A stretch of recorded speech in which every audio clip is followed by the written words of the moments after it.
अब ऐसा करते हैं कि कुछ मजेदार सा खाते हैं। यू नो, बहुत थकान हो गई है मुझे शॉपिंग कर। खैरियत तो है? इतनी सारी शॉपिंग करवाई, ग्रोसरी करवाई, अभी खाना वगैरह, घर का रेंट भी पे कर दिया, मेड भी रख ली। इतने सारे पैसे कहाँ से आ गए? यू नो, हम कपल से फैमिली बनी।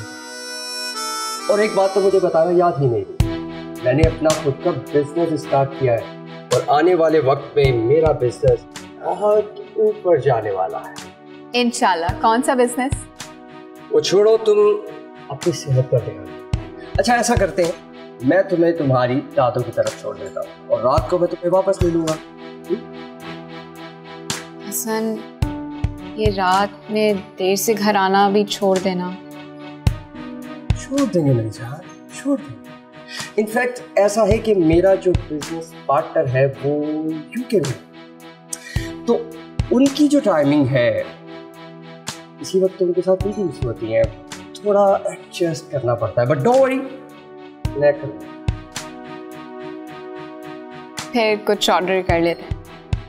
नहीं, आई फॉरगॉट, मुझे एक ऑफिशियल डिनर पर जाना है, लेकिन तुम अपने लिए ऑर्डर करो, जिस काम के लिए आए हो वो तो करें। फिर मैं भी दादू की तरफ ही खा लूंगी। That's great, as you wish। तो चलो उठो फिर चलते। अच्छा, मैं रात में कॉल करूंगा तो तुम बाहर आ जाना। यू नो, काम में सब डिस्टर्ब होंगे। चल, ओके, लेट्स गो।